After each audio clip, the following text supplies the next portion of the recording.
Hello all, welcome to our video. In this video, I'll be covering all about the unit of cognitive psychology. So in terms of psychology, when we learn about cognitive psychology is all about how we see things, how we remember things and how we perceive things. So in this unit, we'll be learning all about the internal mental processes that goes around in our mind, including object recognition, attention, memory, and decision making. So, any student who is interested in learning about the mental processes that undergoes inside a human brain, then this unit is for you. In this video, I'll be covering all about this unit, the key topics that will be covered in this unit, along with the assessments and their weightage that will help you in deciding and learning how to approach these assessments and know about their weightage and their importance. So, this unit is structured in a manner that you will be learning about the cognitive processes in a mind, also in an unconscious mind. So, this unit can be both challenging and enjoyable for students. Now, let's learn about some of the key topics that are included in this unit. So, in the foundation starting of the course, you'll be learning about the cognitive revolution, introspection, and the transition from behaviorism. You'll be learning about the perception and recognition, how people recognize their objects and visual perception principles. Then attention, selective attention, decotic listening styles, change blindness and inattentional blindness, memory, working memory, encoding, retrieval, remembering complex events, high order recognition, and cognition. So, in this unit, you'll be learning about the models, that how some people recognize different events, how people recognize different objects differently, how they make their decisions based on the things that they see. So, it mainly focuses on the mental processes that happen inside human's brain, that too when it is in conscious state and also in unconscious state.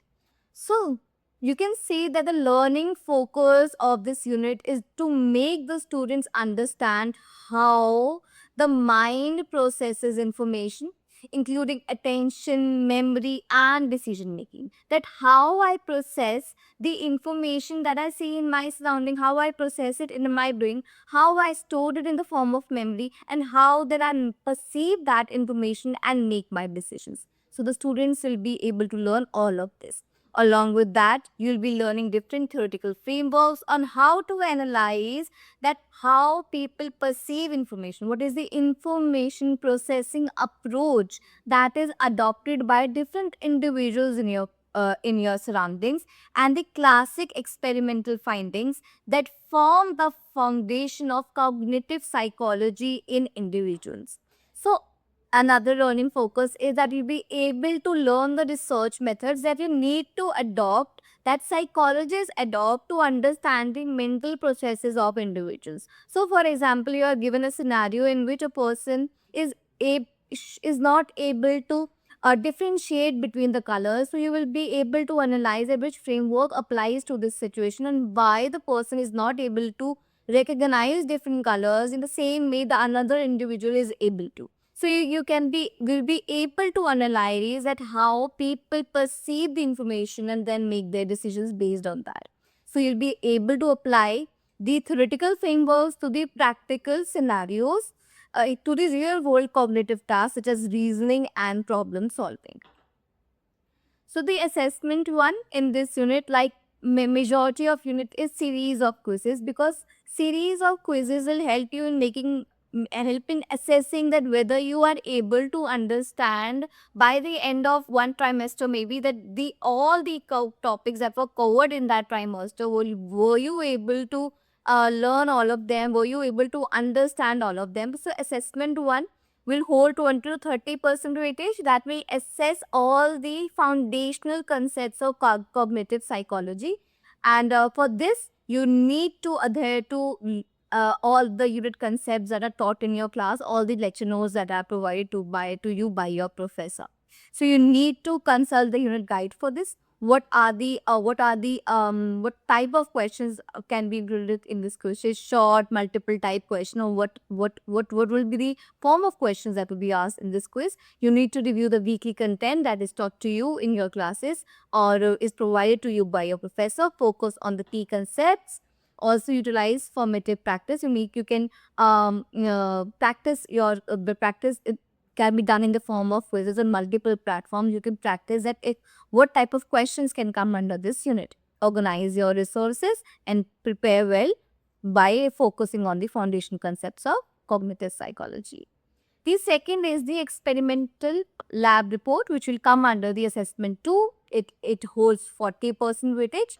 It will be on a form of case study. You will be need to participate in a classic experiment such as True Perfect. True Perfect is a reaction time with colors and words or short-term memory capacity. So any concept can be highlighted in the case study related to cognitive psychology, and your task will be to write a full scientific lab report that will include the background, the about all about the your experiment in the form of the data analysis that you have done, the results that you have attained in the form of descriptive or inferential statistic that you, and in the last you'll be stating the discussion of all the interpretations that you have done in your results, and then there can be a recommendation section.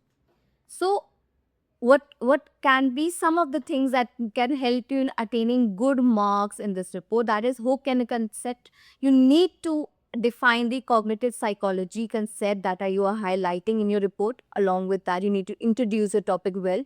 For example, selective attention, Stroop effect, or memory. You need to provide a theoretical background, explain the mechanism, what is Stroop effect, what are the factors that affect the selective attention of individuals, what is the explain the conflict between automatic processing, that how you read words, how you process words, how there is a controlled processing, what is the mechanism behind naming colors, mention relevant theories, and then highlight your aim and hypothesis, that what is the aim that you are trying to fulfill in the classic experiment that you are conducting. That you then you need to explain the method.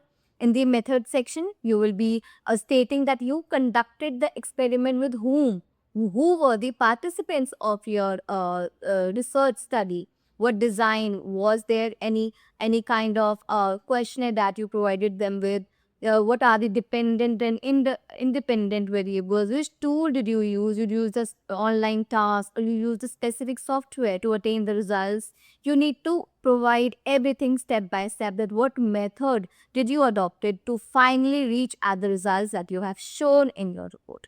Then the result section, that can be descriptive and inferential, like I said. So it will be a summary of all of the things, all of the results that you have attained through your classic experimentation. Then there will be discussion.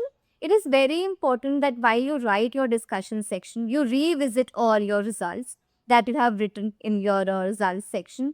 Along with that, you compare and contrast with the literature on the same topic. Along with that, you discuss the weaknesses of your experiment that you have conducted, and maybe recommendations for future researchers. Along with that, in the last, you will provide with the conclusion, that what is the conclusion of your research study. It is very important that conclusion clearly states the answer to the aim of the research, that you are fulfilling the aim of the research.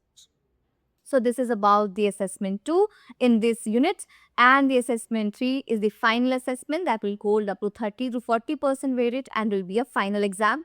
The structure of this final exams differs by every year, so it is very important that you read your unit guide in order to understand that what will be the format of this final examinations. So by this, I will be quickly recapping all of the things that I have discussed till now. So the assessment 1 will be an online quiz that will be assessing all your foundational concepts. Assessment 2 will be a lab report in which you will be conducting a classic experiment. You need to define everything, your participants, your results, your limitations, your conclusion. And third will be a final exam that will be assessing everything about the cognitive theories that you have learned in the entire unit. That's it.